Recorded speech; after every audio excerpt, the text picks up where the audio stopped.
ஆனா அந்த கட்சியில இருக்கக்கூடிய உதயநிதியை பத்தி பேசுறதுக்கு உனக்கு என்ன தகுதி இருக்கு? அவன் அந்த நடிகை வச்சிருக்கான், இந்த நடிகை வச்சிருக்கான். ஒரு தனி மனிதனை பத்தி, அவனுடைய அந்தரங்கத்தை பத்தி பேசுறதுக்கு உனக்கு என்ன தகுதி இருக்கு? நீ என்ன யோக்கியம் சொல்லு? 2 கல்யாணம் பண்ணல, 2 பேரோட எவ்வளவு வாழ்ந்த நீ சொல்லு. இன்னைக்கு ஒரு பொண்ணை பத்தி தரக்குறவா கேவலமா அவ லவ் பண்ணா, அவங்க கூட பேசினா, இவங்க கூட பேசினா, நீ என்ன விளக்க பிடிச்சியா?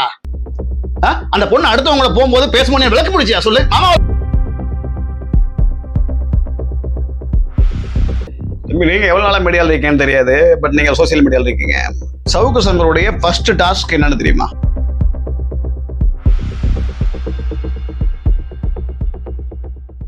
சார் இப்போ நீங்க சொல்றதே சரின்னு வச்சுக்கலாம் சார். கைது பண்ணிருக்காங்க, குண்டாஸ் போட்டிருக்காங்க, அது எல்லாமே சரிங்க சார்.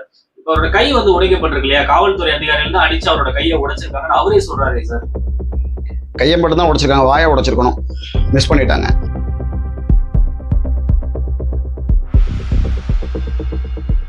வணக்கம் சார். வணக்கம். நேத்து வந்து பாத்தீங்கன்னா சவுக்கு சங்கர் மீது குண்டாஸ் போட்டிருக்காங்க சார்.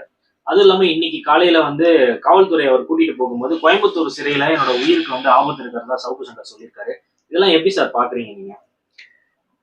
சவுக்கு சங்கர் உயிருக்கு ஆபத்து இருக்குன்னு சொல்லியிருக்காரா? ஆமாங்க. அப்புறம் அதாவது வந்து காவல்துறை வந்து தெய்வத்துக்கு சமமானவங்க என்ன, அதுவும் பெண் காவலர்கள், அதுவும் ஒரு படிக்கு மேல. இன்னைக்கு அந்த உடைய போட்டு ஒரு நாள் டியூட்டி பார்க்க சொல்லுங்க, ஒரு நாள் வேணா 1 hour டியூட்டி பார்க்க சொல்லுங்க, அவங்களுடைய வலி என்னன்றது தெரியும். ஒரு பெண்ணை பத்தி, ஏன் உன் தாயும் ஒரு பெண்ணு தான், உன் பொண்டாட்டியும் ஒரு பொண்ணு தான், உன் கூட பிறந்தவனும் ஒரு பொண்ணு தான்.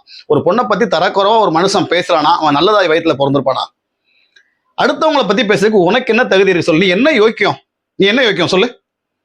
கடந்த 10 ஆண்டு ஏடிஎம்கே ஆட்சி இருக்கும்போது டிஎம்கே சப்போர்ட்டா பேசிக்கிட்டு இருந்த.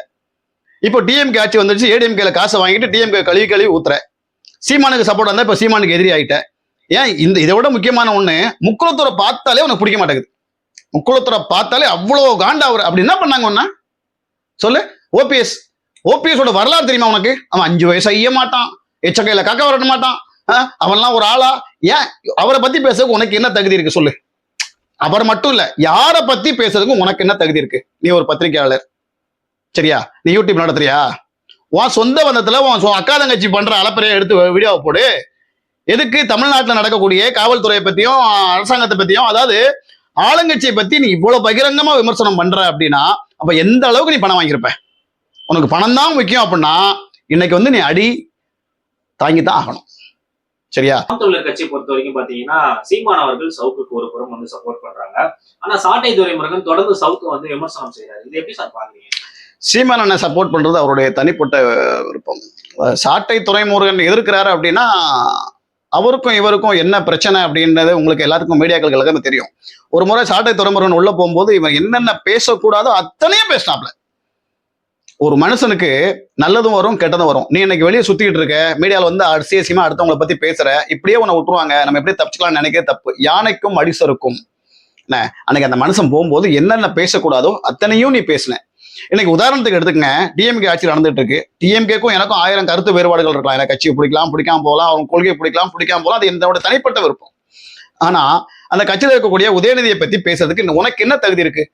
அவன் அந்த நடிகை வச்சிருக்கான், இந்த நடிகை வச்சிருக்கான். ஒரு தனி மனிதனை பத்தி, அவனுடைய அந்தரங்கத்தை பத்தி பேசுறதுக்கு உனக்கு என்ன தகுதி இருக்கு? நீ என்ன யோக்கியம் சொல்லு? 2 கல்யாணம் பண்ணல, 2 பேரோட எவ்வளவு வாழ்ந்த நீ சொல்லு? உனக்கு ஒண்ணும் இல்லாத உனக்கு 2 பொண்டாட்டி கேட்கும் போது ஒரு பிரபல நடிகர் ஒருத்தி கூட பேசிட்டா உடனே அவளை வச்சிருக்கான். ஏன்னா அவருக்கு குடும்பம் இருக்குல்ல, பொண்டாட்டி இருக்கு, புள்ள இருக்கு. நாளைக்கு இந்த மனுஷனை, அதாவது உதயநிதி இன்னைக்கு ஒரு அமைச்சர், நாளைக்கு துணை முதல்வர் ஆகக்கூடிய தகுதியில் இருக்காரு. அவரை ஊர் மக்கள் எப்படி பார்ப்பாங்க? அவன் குடும்பத்தில் இருக்கக்கூடிய பிள்ளைங்க எப்படி எவ்வளவு கேவலமா பார்க்கும்? ஒரு தனி மனிதனுடைய வாழ்க்கைக்குள்ள வரதுக்கு உனக்கு என்ன தகுதி இருக்கு சொல்லு? தயவு செய்து, அதாவது தான் பிரபலமாகணும் அப்படின்றதுக்காக உங்க கையில ஒரு போனை வச்சுக்கிட்டு, நீ ஒரு மீடியா வச்சுட்டு என்ன வேணாலும் பேசிட்டா அந்த நாடு கண்டுக்காது அப்படின்லாம் கிடையாது. நீ ஒரு வார்த்தை பேசினாலும் இன்னைக்கு அது பப்ளிசிட்டி. நீ பொய் பேசுறன்றது உனக்கு மட்டும் தான் தெரியும், அடுத்தவனுக்கு தெரியாது. என்ன, பொய்யத்தான் அதிகமா நம்பக்கூடிய மக்கள் இன்னைக்கு உலகத்துல இருக்காங்க. அதனால வாயடக்கம் இருந்தால் வாழலாம், இல்ல உள்ளே செத்து சுண்ணாம வேண்டிதான். தம்பி இதை கூட விட்டுருப்பா. அந்த கள்ளக்குறிச்சியில ஸ்ரீமதினு ஒரு பாப்பா இறந்துச்சு, அந்த கதை தெரியுமா உனக்கு? அந்த பொண்ணு ஸ்கூல் நிர்வாகத்துல ஏதோ ப்ராப்ளம்னு இறந்து போச்சு. அதுக்கு இவன் என்னென்ன பேசினான் தெரியுமா? அந்த பொண்ணுக்கு லவ் ஃபெயிலியர், அவங்க கூட பேசினா, இவங்க கூட பேசினா. ஒரு பொண்ணை பத்தி எவ்வளவு கீழ்த்தரமா, ஒரு தகப்பன் ஸ்தானத்துல உனக்கு ஒரு பொண்ணு இருந்தா, அந்த பொண்ணு இதே மாதிரி ஒரு சூழ்நிலை இறந்திருந்தா நீ பேசுவியா சொல்லு? இதுல இந்த பத்தி தவறா பேசுறது, ஒரு பொண்ணை பத்தி தவறா பேசுறது நீ எவ்வளவு பணம் வாங்கியிருப்ப? அப்போ உனக்கு பணம் தான் முக்கியம், பணம் தான் குறிக்கோள், புரியுதா? மற்றபடி யாருடைய லைஃப்பை பத்தி உனக்கு தேவையில்லை. இதே உன் பொண்ணு அடுத்தவன் எவனா பேசியிருந்தா உன்னால பார்த்து சும்மா இருக்க முடியுமா? நீ பேசுவல்ல, இல்ல என் பொண்ணு அப்படிலாம் பண்ணல, என் பொண்ணு நியாயம், நான் என் பொண்ணுல இந்த மாதிரி அநியாயம் பண்ணிருக்காது. இது என்ன நீ உனக்கு உன் சைடு அநியாயமே இருந்தாலும் நியாயமா நீ பேசுவல்ல? இன்னைக்கு ஒரு பொண்ணை பத்தி தரக்குறவா கேவலமா அவ லவ் பண்ணா, அவங்க கூட பேசினா, இவங்க கூட பேசினா, நீ என்ன விளக்க பிடிச்சியா? அந்த பொண்ணு அடுத்தவங்களை போகும்போது பேசும்போது விளக்க பிடிச்சியா? சொல்லு. மாமாவளை பாத்தியா நீ? உனக்கு எப்படி அந்த பொண்ணை பத்தி தெரியும்? இந்த மாதிரி ஒவ்வொருத்தங்களையும் கேடு கட்டதனமா கேவலமா ஒன்றும் தெரியாதெல்லாம் பேசிவிட்டு இன்னைக்கு உள்ள உட்காந்து கையை ஒடிச்சாங்க, காலை ஒடிச்சாங்க, ஒடிக்காம என்ன பண்ணுவாங்க? சரி, ஓகே. ஒரு 2 வருஷத்துக்கு முன்னாடி ஜெயிலுக்கு போகும்போது உன்னோட சொத்து மதிப்பு என்ன?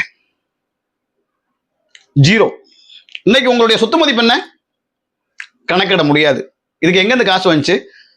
விவசாயம் பண்ணீங்களா, இல்ல ஏதாவது கம்பெனி வச்சு நடத்தீங்களா, இல்ல யாராவது உங்களுக்கு ஷேர் பண்ணி கொஞ்சம் பணம் கொடுத்தாங்களா? கிடையாது. வாய் உதாரில் அவன்கிட்ட உன்னை பத்தி அவனை பத்தி பேசுறது, அவன்கிட்ட இவனை பத்தி பேச, இப்படி மாத்தி மாத்தி மாத்தி மாத்தி பேச இன்னைக்கு சேர்ந்து போயிருக்கு. நாங்களும் 40 வருஷம் உழைச்சிட்டு இருக்கோம். என்ன 1 கோடி மொத்தமா பார்த்தது இல்லை இன்னும்.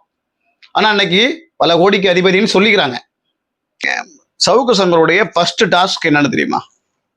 அதாவது முக்குலத்தோரா பிறந்துட்டாருன்ற ஒரே ஒரு ரீசனுக்காக ஓபிஎஸ் அடியோடு அழிக்கணும். என்ன இது அவருடைய சொந்த புத்தியில வரல, பணம் வாங்கிட்டு பேசக்கூடிய வார்த்தைகள். அதாவது ஒரு இடத்துல இருந்து பணம் வாங்கிட்டு பேசக்கூடிய வார்த்தைகள். நம்ம யார் சைடு இருக்கிறோமோ அவங்க என்ன புத்தியில இருக்காங்களோ அதே புத்தி தான் நமக்கு வரும். நீ ஒரு நல்லவங்க கூட இருந்தா உனக்கு நல்ல புத்தி வரும், கெட்டவங்க கூட இருந்தா கண்டிப்பா உனக்கு அதே கெட்ட புத்தி தான் வரும். என்ன அதே மாதிரி தான் ஓபிஎஸ் அழிக்கணும். ஓபிஎஸ் கையால் ஆகாதவர், ஓபிஎஸ் ஒரு டம்மி, ஓபிஎஸ் எச்சக்கையில காக்கா வரட்ட மாட்டாரு. நீ ஓபிஎஸ் எதிர்க்கிறது ஒரு தனிப்பட்ட ஓபிஎஸ் மட்டும் எதிர்க்கல, ஒட்டுமொத்த முக்குளத்து மக்களையும் எதிர்க்கிற. இன்னைக்கு ஒரு நம்பிக்கையான மனிதர், அதாவது அம்மையார் ஆட்சியை பத்தி எல்லாருக்குமே தெரியும். அம்மையார் ஆளும் காலத்துல அவங்க தண்டனை அனுபவிக்கக்கூடிய நேரத்துல உனக்கு நம்பிக்கையான ஆள் யாருன்னு கேட்டா இருக்கக்கூடிய 1.5 கோடி தொண்டர்கள்ல அது இருக்கக்கூடிய அத்தனை எம்எல்ஏக்கள்ல ஒரு நம்பிக்கையான மனுஷன்னா முக்குளத்தூர்ல இருக்கக்கூடிய ஓபிஎஸ் மட்டும்தான் அவங்க கையை காட்டினாங்க. காரணம் நம்பிக்கையின் மறு அவதாரமாக அவங்க முன்னாடி அவங்க வாழ்ந்துகிட்டு இருந்தார். அதே மாதிரி அவங்க 2 முறை ஆட்சியை கொடுத்துட்டு போனாங்க. வந்தோடனே பள்ளம் மாதிரி எடுத்து கையில கொடுத்தாரு. ஆனா ஒரே ஒரு முறை சசிகலா அம்மா தப்பு பண்ணாங்க. யார்கிட்ட? நீ யார்கிட்ட காசு வாங்கிட்டு போறியோ அவர்கிட்ட, எடப்பாடியாட்ட தான். என்ன பாத்துக்கோப்பா, என் வீட்டை பாத்துக்கோப்பா, நான் போய் தண்டனை முடிச்சுன்னு ஒன்று வாங்கிக்கிறேன்பா அப்படின்னா, வெளியே வரும் முன்னாடியே அதை பத்திரம் போட்டு எழுதி ரெஜிஸ்டர் பண்ணியாச்சு. இது என் வீடு, ஆண்டாண்டு காலமா நான் வச்சிருக்கேன், நான் தான் ஆண்டுகிட்டு இருக்கேன், என்ன இது எனக்கு சொந்தம் அப்படின்னு சொல்லிட்டு இந்த மாதிரி கேடுகட்ட புத்தியெல்லாம் யாருக்கு வருதோ அவங்க கூட இருக்கும்போது அதே மாதிரி கேடுகட்ட புத்தி தான் உங்களுக்கும் வரும். இது மாற்றமே முடியாது. புரியுதா? உன்னுடைய டாஸ்க்கு முக்குளத்தோரை அழிக்கணும்ன்றது. அது உனக்கு மட்டும் இல்ல, உங்க ஒப்பனுக்கு அப்பனாலையும் அது முடியவே முடியாது. சரியா? இதுக்கு எத்தனையோ பேர் கங்கணம் பண்ணிட்டாங்க, எத்தனையோ பேர் பிளான் பண்ணிட்டாங்க. அதை அழிக்க முடியாது, இதை கூட பிடிக்க முடியாது. சரியா?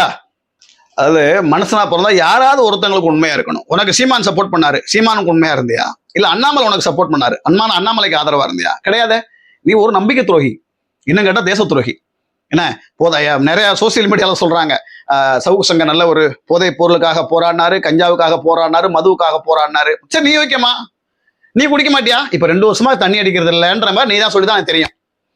மத்தபடி நீ குடிக்கிறியா குடிக்கலான்னு எனக்கு தெரியாது. ஆனா இப்பவும் இளைஞர்களை திருத்தக்கூடிய இடத்துல சோசியல் மீடியால இருக்கிற நீ தம்மடிக்கிறது தப்பு இல்லையா? இதை பார்த்து 10 பசங்க கெட்டு போவான்ற சுய புத்தி கூடியா இல்ல? அடுத்தவன் தப்பு பண்ணக்கூடாது, தான் பண்ணலாம்ல. அதாவது ஸ்கூல்ல வாத்தியார் செஞ்சா தப்பு கிடையாது, பசங்க செஞ்சா தப்பான். அது மாதிரி நீ 1000 தப்பு பண்ணிட்டு அடுத்தவன் அதை பண்ணாத, இதை பண்ணாத, நான் அதை ஒழிக்கிறேன், எதை ஒழிச்ச? எல்லா கட்சிக்காரன் அந்த அவங்கள பத்தி இவங்களை பேசிட்டு இவங்களை பத்தி அவங்கள பேசிட்டு அவங்க கொடுக்குற பணத்தை பூரா வாங்கி வீட்டுல ஒழிச்ச. வேற என்ன ஒழிச்ச சொல்லு? என்ன முடியும்? அடுத்தவங்களை பத்தி பேசலாம், இல்லாத பொல்லாத பேசலாம். என்ன மீடியா நம்ம கையில இருக்கு அப்படின்றதுக்காக பொய்யா பேசலாம். அதுக்கு தான் இன்னைக்கு தண்டனை உனக்கு.